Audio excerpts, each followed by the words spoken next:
Indeed, is it true that you've acquired a house? If so, I'd be interested in living with you.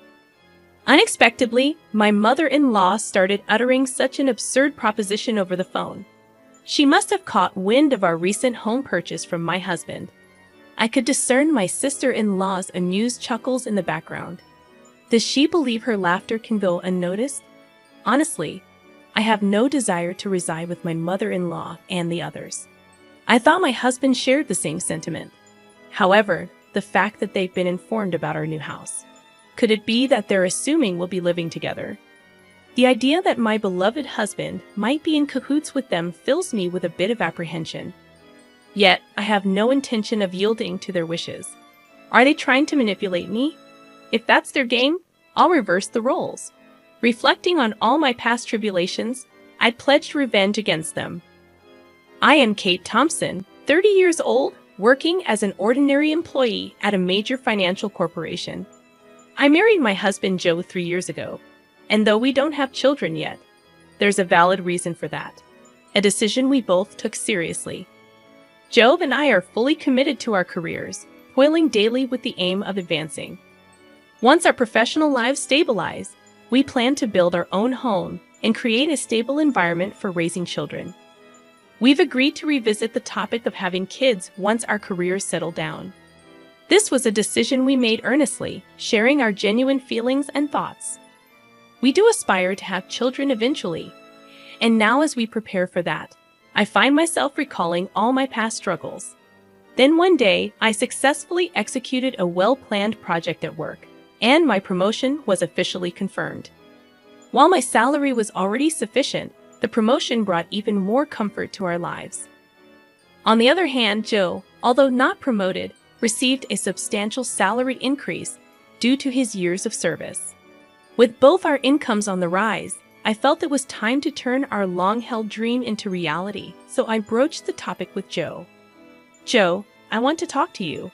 Over the past year, both of us have had stable incomes. I think it might be time to consider getting our own home. What do you think? Oh, is it time already? From his excited voice, I could tell Joe was thrilled.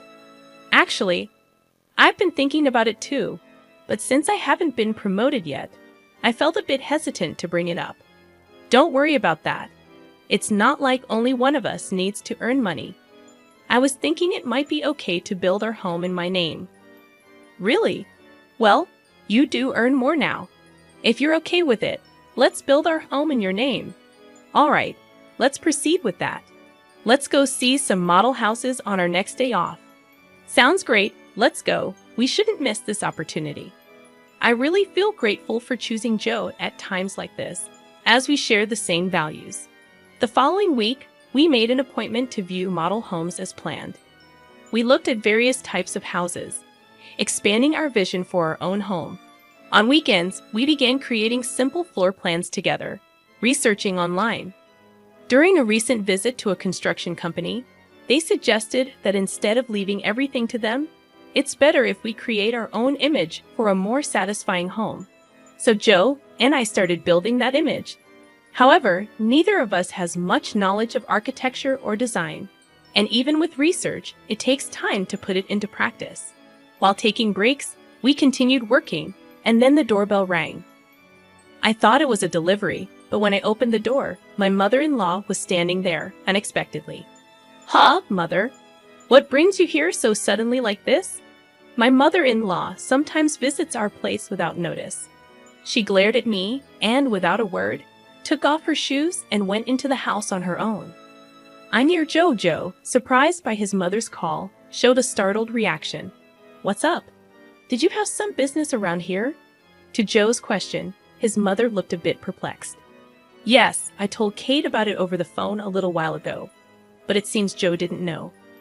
I see, maybe Kate forgot to tell me. Seems like it, Joe, even though he's still young, has a terrible memory. That's not true, Mom. It's not forgetfulness. Kate is incredibly busy with work, and at the same time, she takes care of the household. Her mind is always full of things to do. You're such a kind boy, Joe. If your late father were here, he definitely wouldn't have forgiven that. I really respect Kate from the bottom of my heart. So, Mom, Why did you come here today? To Joe's question, his mother smiled contentedly. Then she slowly took out a travel brochure from her bag, spread a page with a post-it note on the table, and showed it. Listen, Joe. I've always wanted to go to Niagara Falls. Won't you take me, please? My mother-in-law began to say such things excitedly out of the blue. Caught off guard by the sudden request, both Joe and I were left staring at her, mouths agape.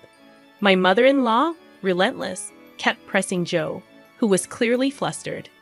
Come on, Joe, you agree, right? Think of it as a way to show filial piety. Wait a minute, Mom. I'm in trouble if you suddenly say you want to go on a trip. Though you can come too, actually. I was thinking of going with Claire, but if Joe wants to go, I'm delighted to turn it into a family trip. Claire is Joe's sister. What are you talking about? Kate is here, and I can't get time off from work. But it's strange for me to pay for a trip for you and my sister, right? Not strange at all. Spending money for the family is a wonderful thing, don't you think so, Kate? Suddenly turning to me, my mother-in-law sought my agreement. Though shaken, I firmly expressed my opinion to her. Using one's own money for family isn't bad, but I think imposing it on others is different. What do you mean by that? Are you saying I'm trying to extort travel expenses from Joe? I didn't mean to say it in such a harsh way, but listening to you, it sounded like you just wanted us to pay for the trip, Katie. That's terrible. I had no such intention, but you're making me out to be the villain in front of Joe. I'm so shocked. That's not. I didn't mean to call you a villain. I just answered honestly to what was asked. Okay, no need for excuses, Kate. Why are you so heartless? You must not like me, do you? My mother-in-law, visibly upset, glared at me with icy cold eyes. It always turns out like this when she comes over. She always finds some reason to demand money and then squanders it with Claire, Joe's sister. Spending money for the family sounds nice, but what my mother-in-law does is practically extortion. The situation is entirely different when Joe gives the money out of kindness, no matter that they're family. I never really liked Joe's mother and sister. According to Joe, his mother and sister became selfish after his father passed away. Joe's father died when he was in high school, and since then, they have lived as a trio. With his strict father alive, he watched over the finances. But with his departure, there was no one to stop them, and they even freely spent the life insurance money. Also, since Claire works part-time and not as a full-time employee, her salary is low, and their life is always on the edge. So this is why she regularly visits our house, making excuses like life is tough, or I want to relax and travel somewhere, to extort money from Joe. Before marrying Joe, it seemed he was at the mercy of his mother and her demands. After his father's death, a sense of dependence for being cared for by his mother had bound Joe. However, since marrying me, Joe seems to be gradually realizing their true nature. Even when repeatedly asked for money, recently he's been trying hard to refuse. For Joe, that's quite a growth. Moreover, he has recently become able to speak back firmly to his mother. To my mother-in-law's spiteful words like, "You don't like me, do you?" Or "Why should I?" For such an uncharming daughter-in-law, Joe responded clearly, "Just because you're my mother doesn't mean you can speak badly of Kate."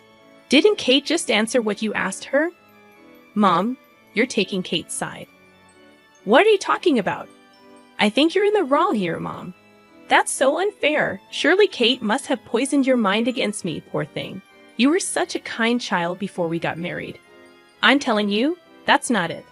I'm saying this because I think so. Joe's firm response surprised my mother-in-law, who was not used to being talked back to like that. With a frustrated look, by biting her lower lip, she said, "Fine," and left. Kate, I'm sorry. I'd always make you feel uncomfortable. No, it's okay. You stood up for us this time. Once we build our own home, we'll be further away. Let's not interact with Mom and them. Then yeah, that would be a relief. If you're okay with it, Joe, I'm grateful. The area we're considering for our new home is quite far from our current apartment, improving the convenience for both of our workplaces. Our current apartment is about 5 train stations away from Joe's parental home, but the new house will be 3 times farther and require transfers. The route from the station is also complex, so if we don't give them the address, they won't be able to find our new home. It's a good chance to cleanly break off our relationship with my mother-in-law. Later, we submitted our imagined floor plan to the construction company, and the construction started 2 months later. After about half a year, our $500,000 dream home was completed. We managed to squeeze some time from our busy work schedules to pack a few days before the move. I received a call from my mother-in-law on my smartphone. Busy packing. I turned on the speaker and answered the phone. "Hello," I said, and my mother-in-law started speaking in an unusually high-pitched voice. "Kate, when are you moving? You bought a house, right? I want to live with you." Suddenly, on the phone, my mother-in-law began to say such an outrageous thing. She must have heard about our new home purchase from Joe. I could hear Claire, my sister-in-law, chuckling in the background. "That's great. We can make Kate work for us every day, Mom. You came up with a good idea," said Claire. Do they think their words aren't reaching me? It's clear they plan to piggyback on our move. I imagine them planning to use us for an easy life, honestly. I have no intention of living with them. I thought Joe felt the same. But telling them about the new house, could it be that they're assuming we'll live together? The thought that my beloved Joe might be in league with them fills me with a bit of fear. But I have no intention of letting them have their way. They're probably trying to use me, right? If that's the case, I'll turn it around and use them. I told them the date of our move. Then my mother-in-law and Claire said, "We'll come to the apartment in the afternoon on that day. Take us with you in the car and arrange the movers for us too." They hung up after making their demands. But of course, I have no intention of complying. For now, I'll check the facts with Joe. As I was about to go and tell Joe this, he was already standing behind me. "Joe, you were there. I came to say we should take a break. But was that Mom on the phone just now?" "Ah, yes. I was going to talk to you about it too. Why did you tell your mother about our new home?" "It's not like that. Actually, when Mom came over last time, she seems to have seen the floor plan of our new house. She kept pestering me about it every day, so Kate, I'm really sorry." "I see. So you don't intend to live with your mother, right?" "Of course not. After hearing that phone call, I'm even thinking it's better to cut ties with her." Joe's expression was filled with more anger than ever. It was the first time I had seen him this angry. From what Joe told me, my mother-in-law had seen the layout of our new home and was convinced it was a spacious house. She had pretended to be interested and called Joe repeatedly, asking him about the number of rooms and details of the facilities. But it seems that Joe is on my side, which relieved me. Then there's no problem at all. This made me determined to get my revenge on my mother-in-law. I've had enough of her saying whatever she wants, but it's goodbye to that now. I'll make sure to settle this properly. And so the day of the move arrived. Joe and I had the movers transport our things in the morning and headed to our new home in our car. By the time we finished moving everything, it was already past 1 p.m. Checking our phones while taking a break, we saw dozens of missed calls from my mother-in-law. "She called me too," Joe said, sounding weary. Then my mother-in-law called again. I answered the phone with the speaker still on. "Hello? Hello, Kate. Where are you? I told you I'd be at the apartment in the afternoon, didn't I?" Yes, you did say that. So what can I do for you?" "What do you mean you didn't arrange for the movers? I've been waiting at home, and not a single truck has shown up. So I had to go to your apartment myself." "Is that so? Well, that's too bad. You know, I didn't arrange for any movers." "What? That's not the agreement. Where is your new house?" "Huh, you really think I'll tell you?" After saying that clearly, my mother-in-law uttered a dumbfounded huh. She probably thought that as long as Joe was there, she could always have her way. But Joe is different now. He's my precious ally, trying to cut off the bad ties with his family. Determined to release all my pent-up feelings, I spoke firmly. "Just to let you know, neither Joe nor I have any intention of living with the two of you from now on. Please don't involve yourselves in our lives." "What are you saying? Your opinion doesn't matter. It's up to Joe to decide. At least tell me where the new house is right now." "Huh. How are you going to get here without even knowing the address? This house is in my name. I have the right to decide who lives here. If you two just barge in, it's trespassing, and I'll sue you right away." "What? Trespassing? How rude to say that about your husband's family." At that point, Joe spoke up in a deathly cold voice. "Family? My father, who was a family member, is already gone, isn't he?" "What are you saying, Joe? After hearing that last phone call, I'm utterly fed up with you two. Just having a blood relation with you is embarrassing. From now on, my family is only Dave and Kate. I no longer consider you two as my family." "Wait, Joe, don't say such things. Don't bother us again about it." With that, Joe hung up without waiting for her reply. He swiftly set his phone to block her calls. "Hey, Joe, are you really okay with this?" "Yeah, I finally realized that Mom was just using me to her advantage. I feel completely relieved now." Joe looked truly refreshed, sincerely believing what he said. "That's how we, as a couple, managed to cut off the bad ties with my mother-in-law and sister."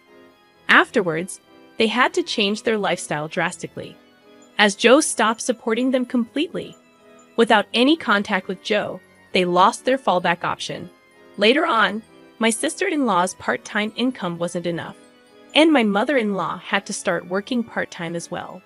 Being a housewife for so long, she wasn't used to the working environment and was clumsy, often being disliked at her workplace. Meanwhile, we live a peaceful life in our new home with no sudden visits from my mother-in-law anymore. We are truly stress-free. I'm endlessly grateful to Joe for believing in me and cutting ties with his toxic blood relatives. We might face various challenges in the future, but even then, I trust Joe, and we will support each other and walk through life together.